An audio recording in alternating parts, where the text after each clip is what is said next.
Good afternoon.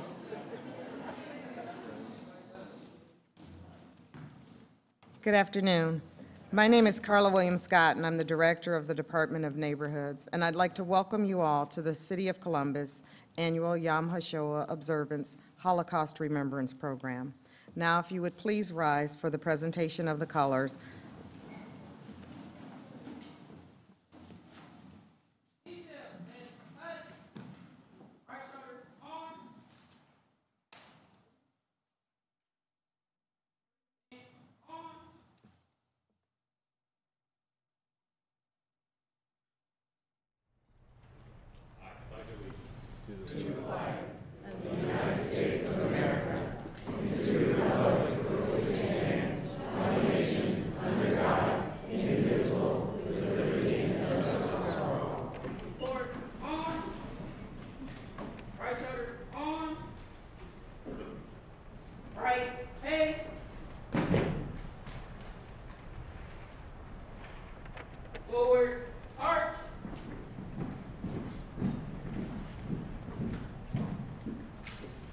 Please be seated.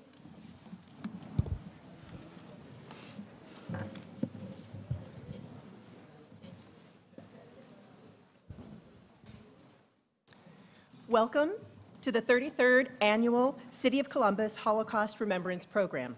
My name is Rita Epler, and I am honored to be serving as the Master of Ceremonies today. We are grateful to have the opportunity, under the auspices of Mayor Andrew Ginther, to gather together in the City of Columbus to observe the days of remembrance and honor the memory of those who have perished in the Holocaust. This program is sponsored by the City of Columbus, Mayor Ginther, and the City of Columbus Department of Neighborhoods in cooperation with the Jewish Federation of Columbus and its Holocaust Education Committee. We would like to recognize a number of distinguished members of our community that are present here today. Council President Shannon Hardin, Council Member Michael Stinziano, Council Member Emuel Ramey, Council Member Jaza Page, State Representative Herschel Craig, Franklin County Commissioner Marilyn Brown, Columbus School Board Member Eric Brown, and Columbus Municipal Court Judge Eileen Paley.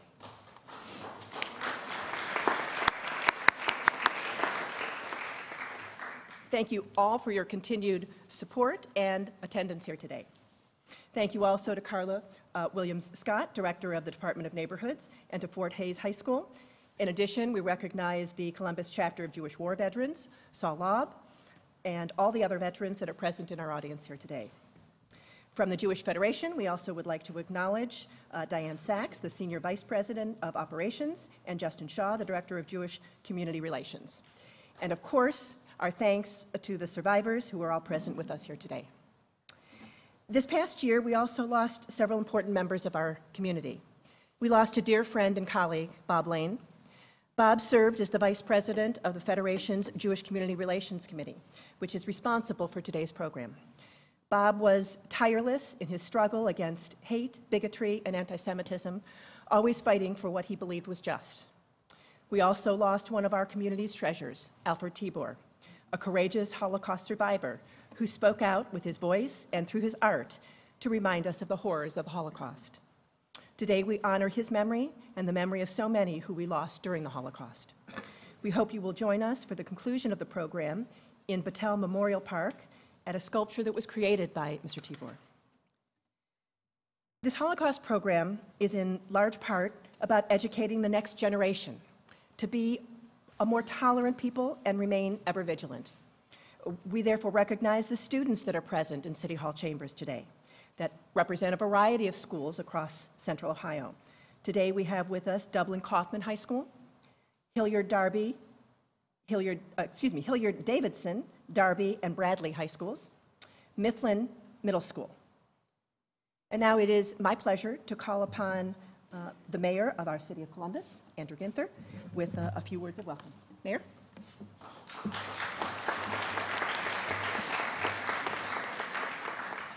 Thank you, Judge, and thank you all for joining us here today. I want to thank Council President Hardin and his council colleagues for hosting us here today in council chambers, to the Columbus Jewish Federation, Columbus Community Relations Commission, and all of our speakers here today.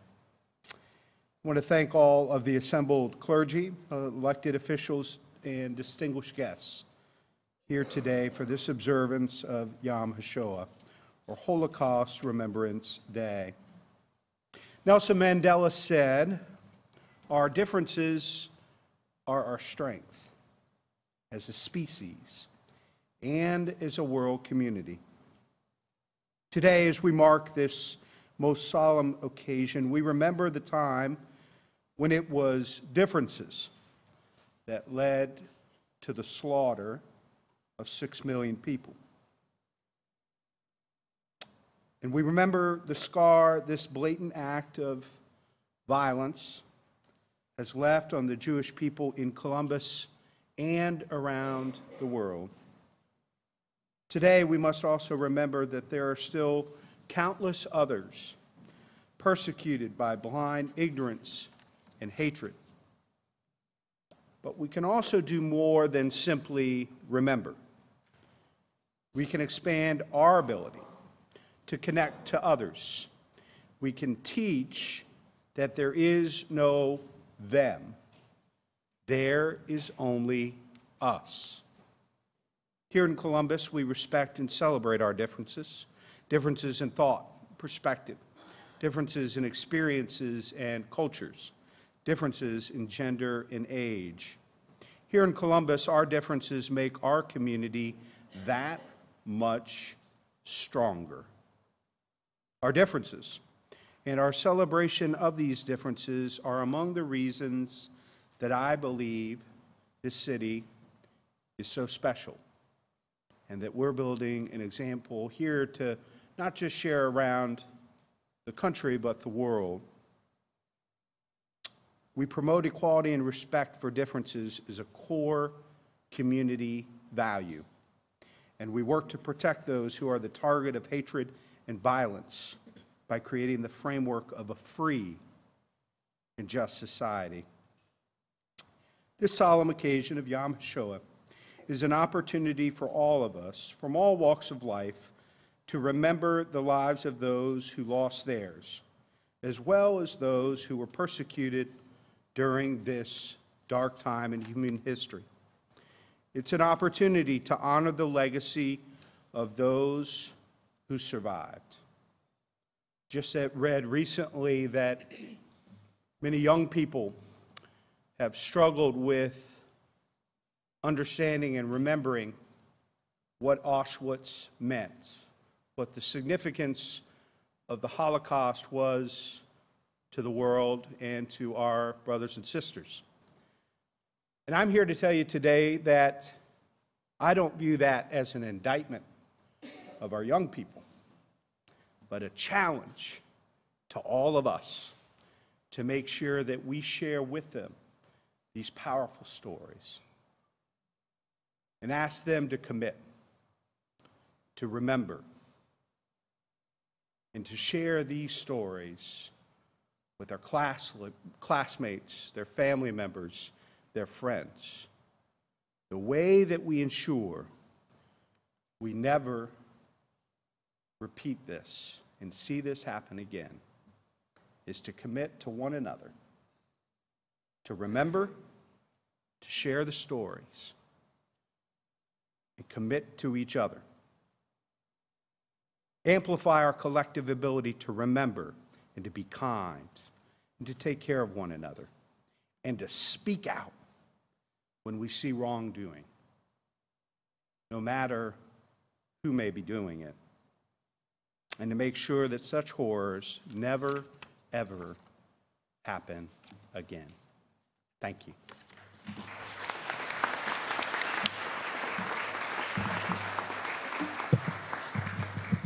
Thank you, Mayor, for your heartfelt and inspiring words and your willingness to continue to support this important program.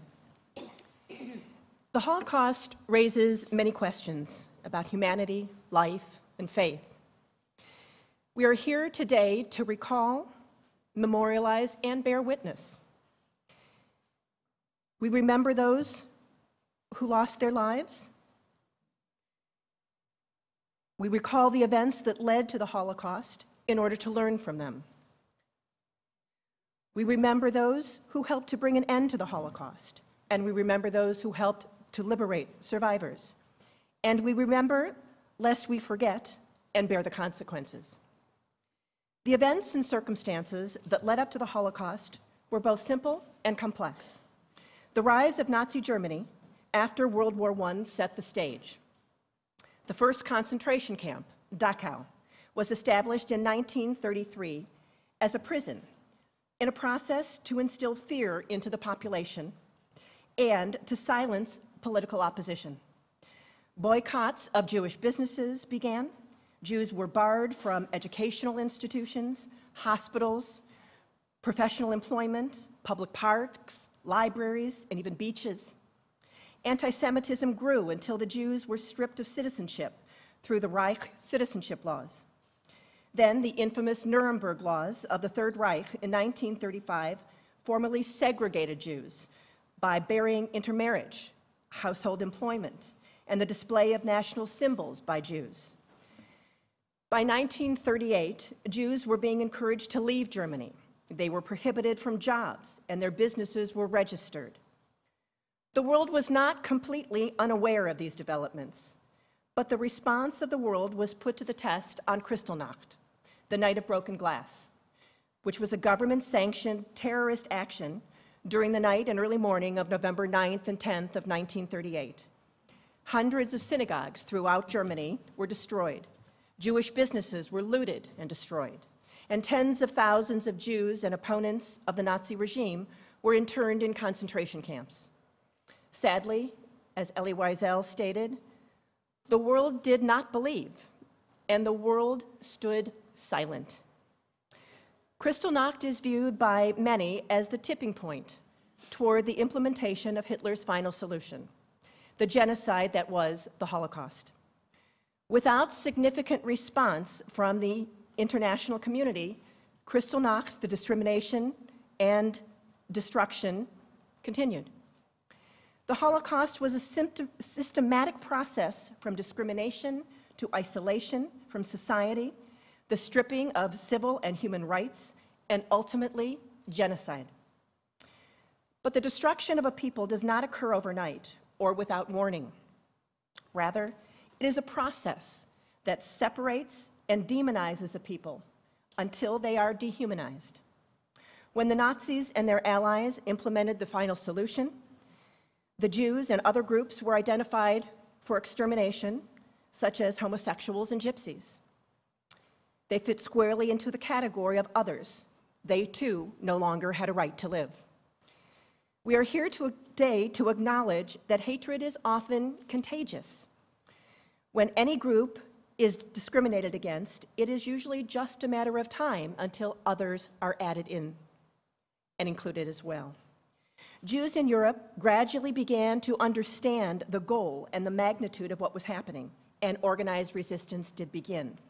But in the end, nothing could bring back the 6 million Jewish lives that were lost and the 11 million total lives taken by the Nazi regime. Jewish life in Eastern and Central Europe was all but decimated, and most of those who survived were forever changed. Only 3 years after the end of World War II, the General Assembly of the United Nations established the Universal Declaration of Human Rights.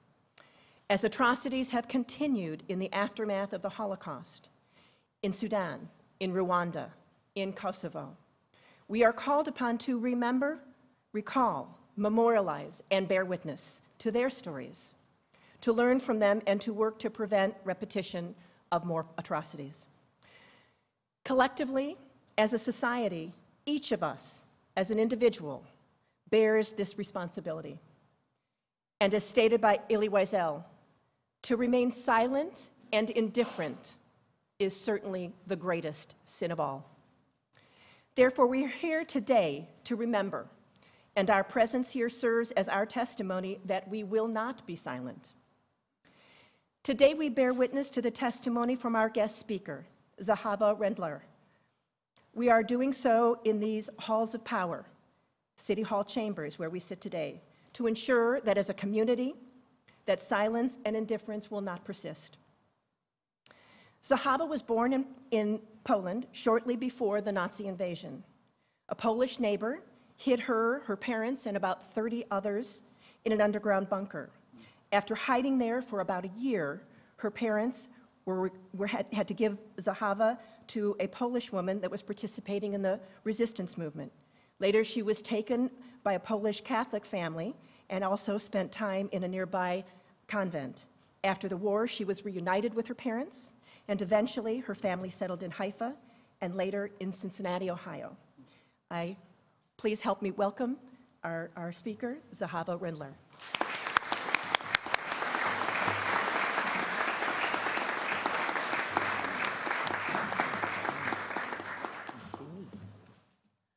I am honored to be here with you today to share my sad but true story. It is a miracle that I am here, that I, a Polish Jewish baby at the time of the Holocaust, survived. Some brave, righteous, non-Jewish Polish people risked their lives to save me and my family. My father continuously reminded me of the importance of remembering our past and telling it to others. It is in his memory that I decided to transmit his legacy to you and to the generations to come. My story is not an easy one to tell, for when I think or speak about the Holocaust, the subject evokes so many horrifying memories for me. In 1941, my family lived in Stry, Poland. We operated a family leather goods factory. About 200 people were employed there. Among them was a Polish Catholic by the name of Staszek. He became a close friend of my father's, and his wife, who worked for my mother, helping with the children, became a close friend of hers.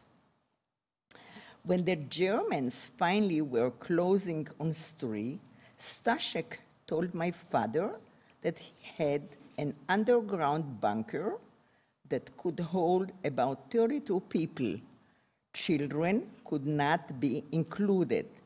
He, however, made an exception for our family and permitted my sister and me to enter. Unfortunately, an additional sister became ill with pneumonia, and about 2 weeks before we went into hiding, she had to be hospitalized. And the day that we went into hiding, my father went to the hospital to retrieve her, but the authorities said that she had died. My father stood there devastated and frustrated because he was helpless to do anything about it except to try to save the rest of our family from a similar fate. That same night, we abandoned our home and entered our new home, which was a dark, filthy, and quiet bunker.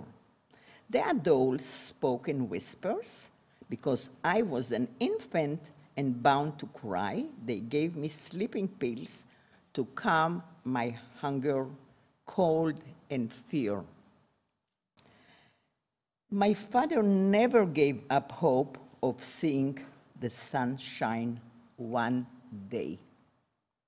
We must have been in the bunker for about a year. Staszek would bring food to the bunker and would also tell us of the news of the world outside. When I read the book, The Diary of Anna Frank, I felt a kinship to the messenger who had helped to preserve their body and their soul.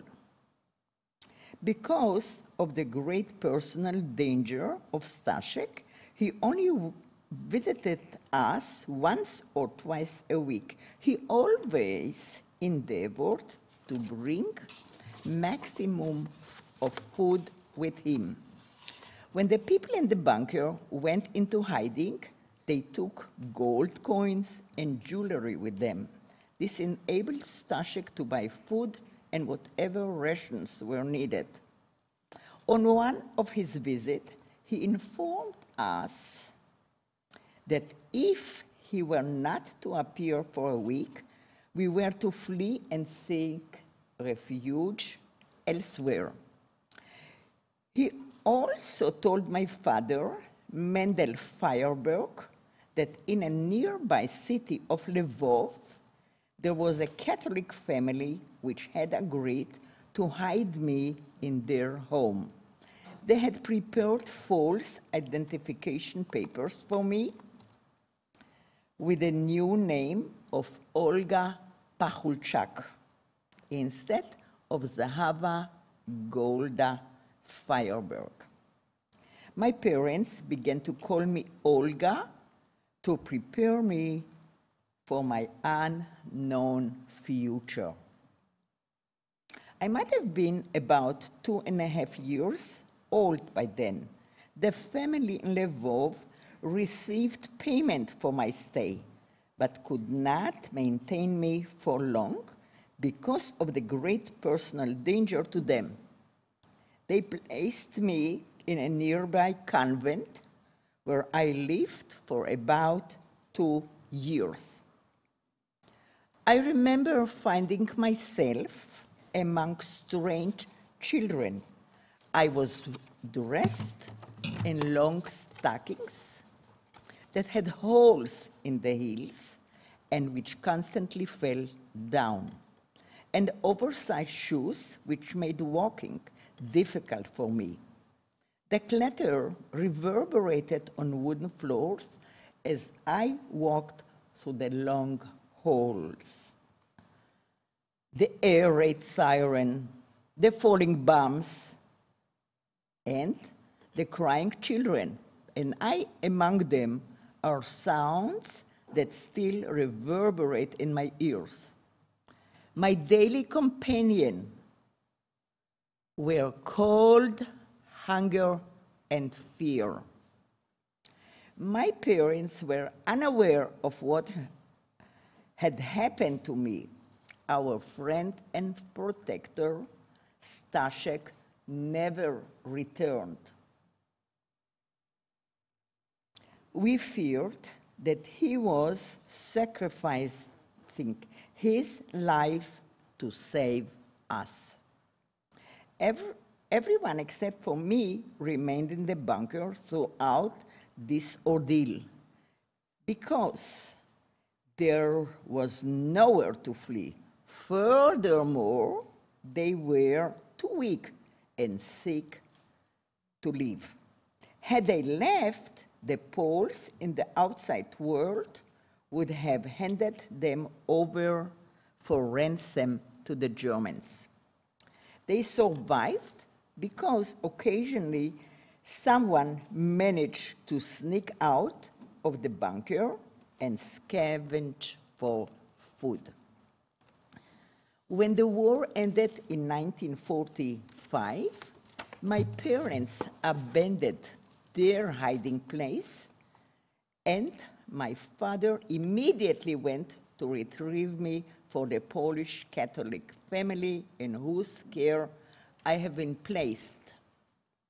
His only thought was to reunite me with the family.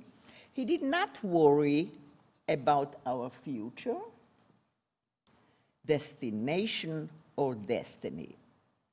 The family told him that they had placed me in a nearby convent because it had been too dangerous for them to keep me.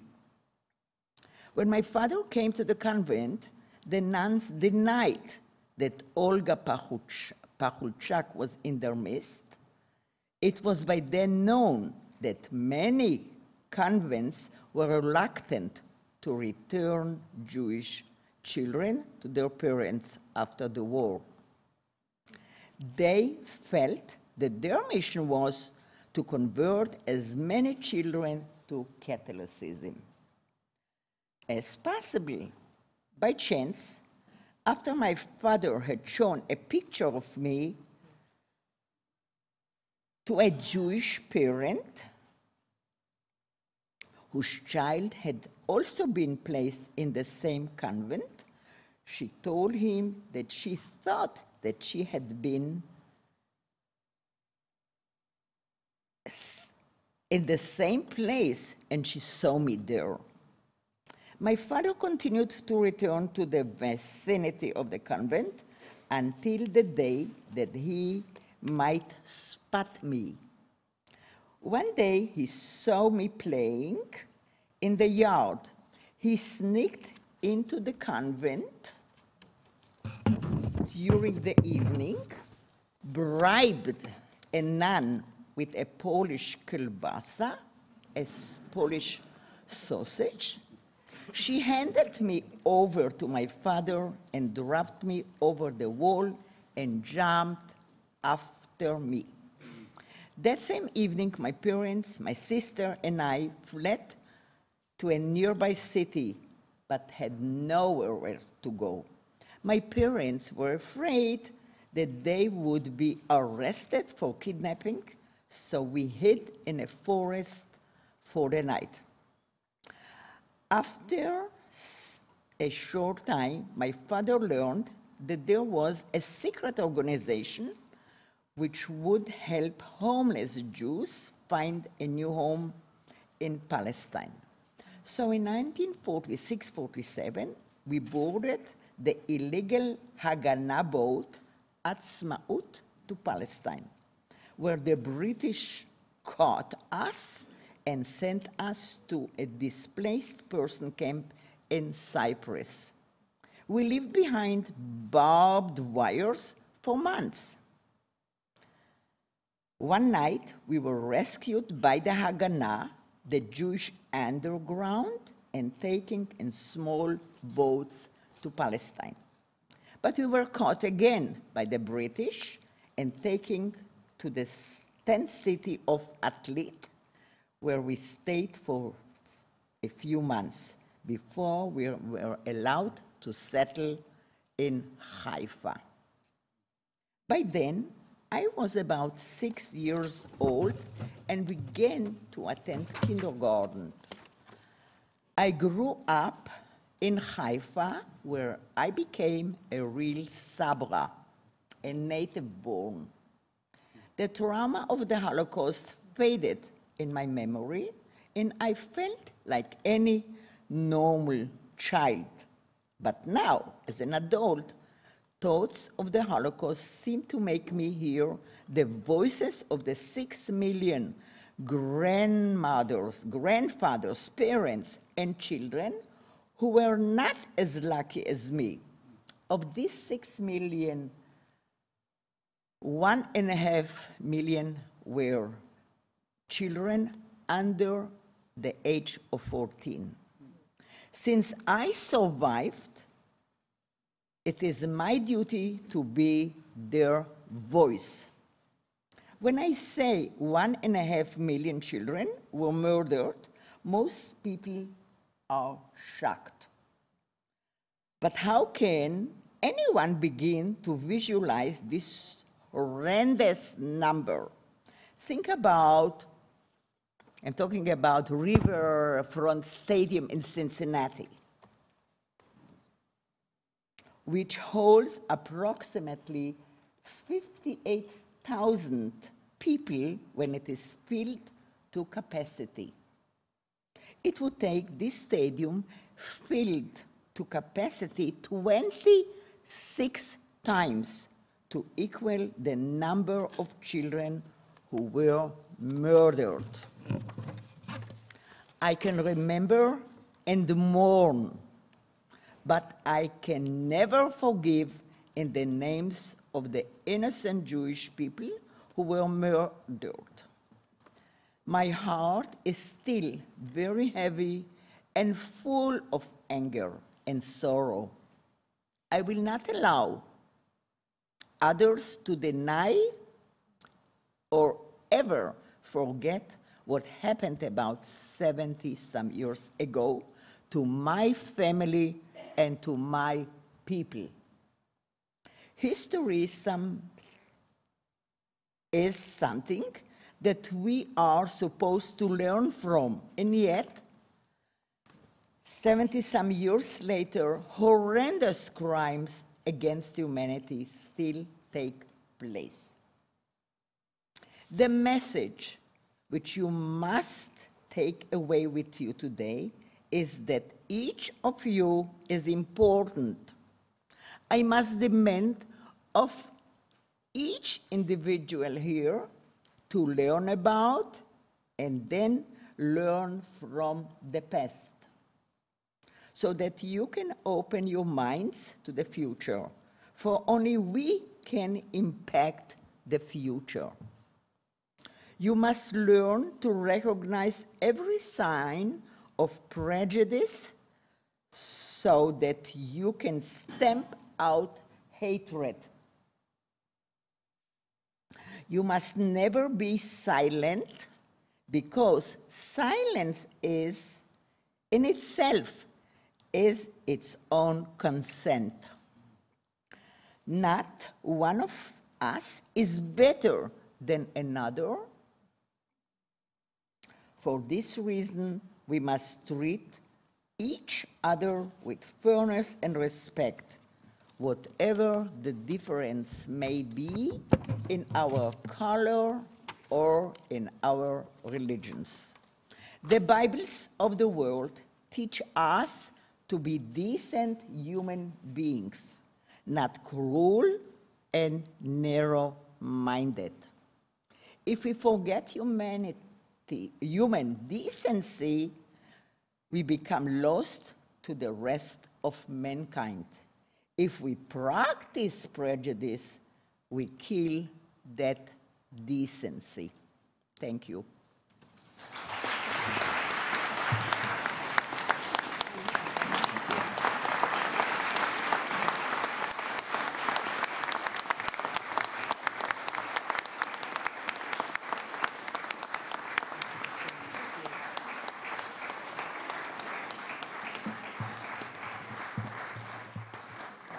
Thank you. The experiences of the Holocaust and those who survived Nazi persecution are in danger of becoming distant memories and ones that can too easily be set apart from our daily lives. Zahava, we are privileged to bear witness to your remarkable story. Thank you.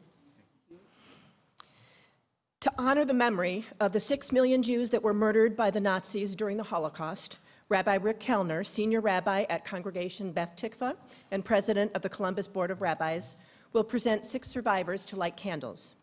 We welcome family members to join the survivors as they light candles if they wish. In addition to the 6 million Jews who were murdered in the Holocaust, there were also 5 million other individuals murdered by the Nazis, including trade unionists, people with disabilities, gays, gypsies, and Christians. There were also non-Jews who, despite the grave risk to their own lives, that were willing to shelter Jews being hunted by the Nazis. Rabbi Kellner will present 5 representatives to light candles in memory of the 5 million individuals murdered by Nazis during the Holocaust. We begin our candle lighting ceremony with the song Eli, Eli, written by Hannah Senesh and performed by Gail Rose. Hannah Senesh was a young woman from Hungary who moved to Israel and then volunteered to return to Europe to save Jewish lives. She parachuted into Yugoslavia, went to Hungary, and then was discovered by the Nazis and executed. She was known for her heroism and her poetry.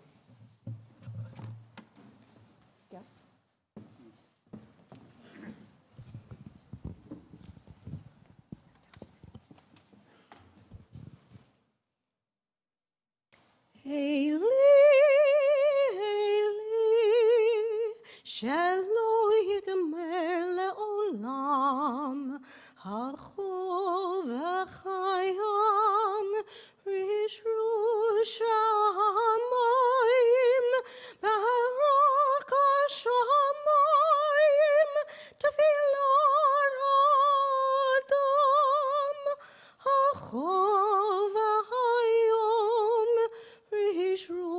Shamayim,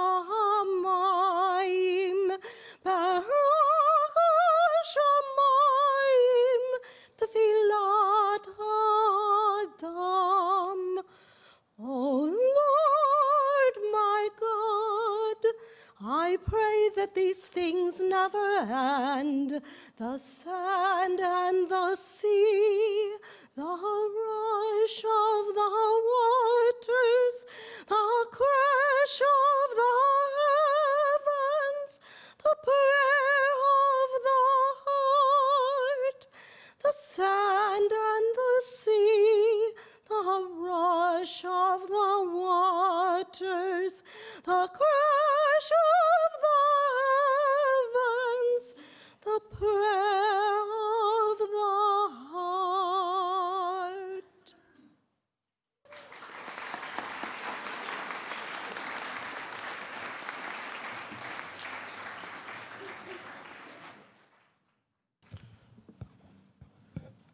I call upon Fran Greenberg to light the first candle.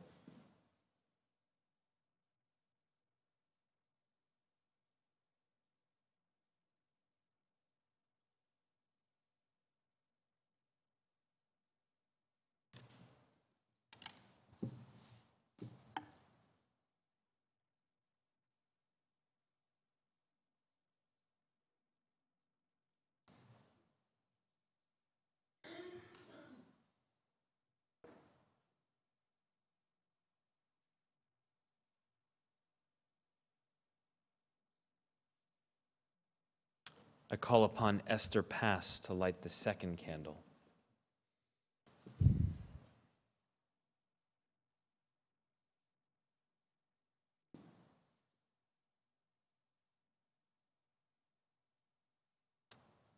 I call upon Alice Klein to light the third candle.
I call upon Ava Haig to light the fourth candle.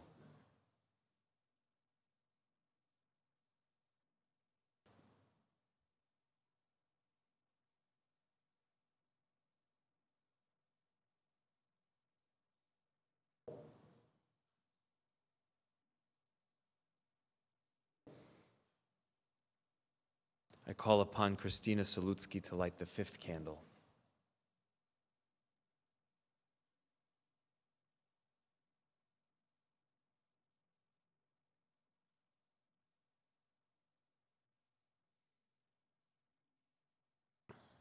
I call upon Victor Altman to light the sixth candle.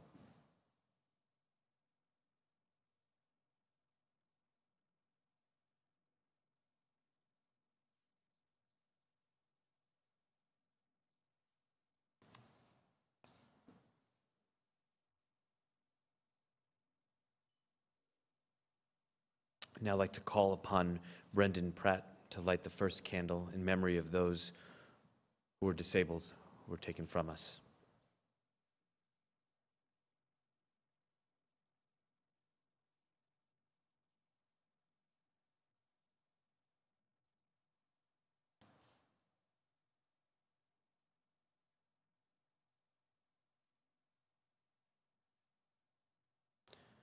Call upon Councilmember Shannon Hardin to light the second candle in memory of the LGBTQ community who were taken from us.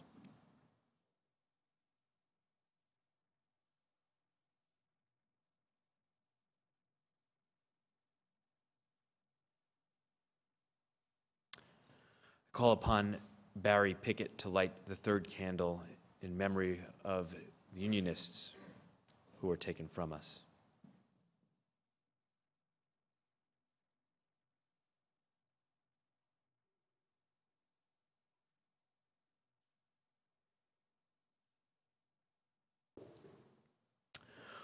I call upon Saul Laub of the Jewish War Veterans to light the fourth candle in memory of liberators and POWs.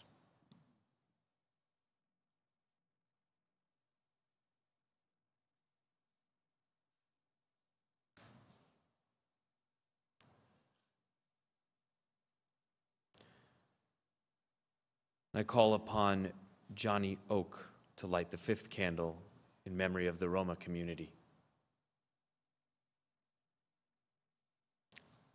I'd like to call upon Reverend Skip Cornett to light the fifth candle.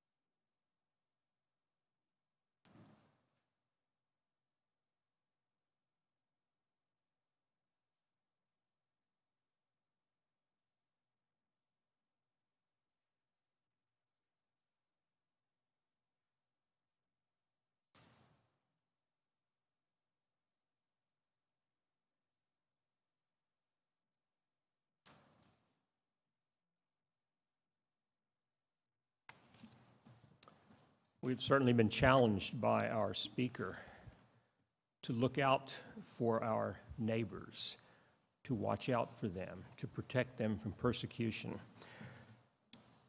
from disappearing. We have words also from the Reverend Martin Niemoller. First they came. Reverend Martin Niemoller was a Lutheran pastor in Berlin who disappeared, who was taken to Dachau. He was one of the many thousands of pastors and priests who were taken to Dachau because they spoke up against the Nazis.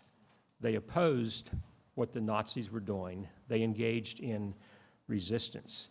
These are important and powerful words for us to remember. And what I would like to do is, instead of me reading it, how about if we all read it together so that these words will be imprinted upon us? You have it before you.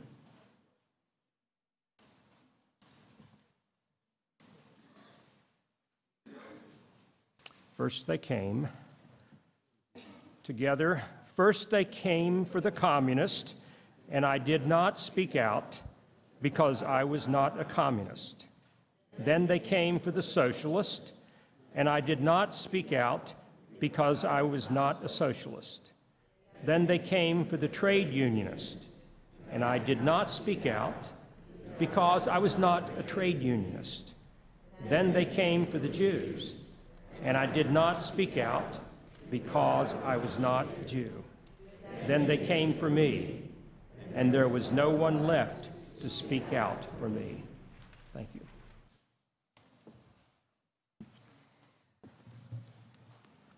Rabbi Rick Kellner will now chant El Mola Rachamim. If you are able, I want to invite you to please rise as we recite these words of prayer.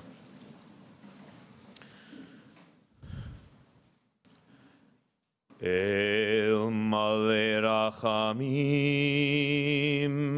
Shochen Bamromim, Hamtzei Menucha Nechona Tachat Kanfei HaShechina, V'malot Kedoshim Utorim, Kezohar HaRakia, Mazhirim. Et nishmot 6 מיליון אחינו ואחיותינו שנהרגו על קידוש השם בעל הרחמים, יסתירם בסתר כנפיו לעולמים, ויצרור בצרור החיים את נשמתם. אדוני הוא נחלתם, וינוחו בשלום על משכבם, ונאמר Amen. Fully compassionate God on high, to our 6 million brothers and sisters murdered because they were Jews, grant clear and certain rest with you in the lofty heights of the sacred and pure, whose brightness shines like the very glow of heaven. Source of mercy, forever enfold them in the embrace of your wings. Secure their souls in eternity. Adonai, they are yours. They will rest in peace. And let us say, Amen. You be seated.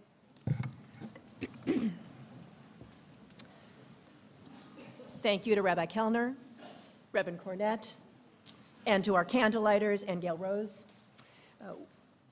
We would also like to offer our sincere thanks to those who have provided support and contributed to make this program possible, including Gail Gray and the Columbus Department of Neighborhoods, Debbie Sugarman and Sam Nahem, co-chairs of the Holocaust Education Committee, Justin Shaw of the Jewish Federation, Debbie Ecker and Sandy Heckman. We would also like to thank Kroger for providing flowers for our ceremony, and to the Holocaust and Humanities Center of Cincinnati for coordinating the appearance of our guest speaker, Zahava. A special thanks to all the schools, teachers, and administrators who continue to educate about the Holocaust and help to facilitate the students' participation here today. We can never take for granted the moral compass of our society. We must strive personally, as a city, and as a nation, to never lose this moral compass. The experience of the Holocaust teaches us that we must be continually vigilant in this regard.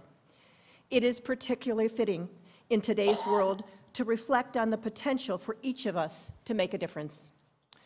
For the conclusion of our program, we will walk to Battelle Memorial Park to the Freedom Sculpture created by Alfred Tibor. We hope that you will join us there for the moving rendition of Taps performed by the Columbus Fire Battalion Chief, Michael Vedra. As you leave, please take a flower and place it at the base of the sculpture. Carts are available for those that need assistance. You need to just take the elevator down to the basement, and the carts and people will be there to guide you. Thank you so much for being here for our program today.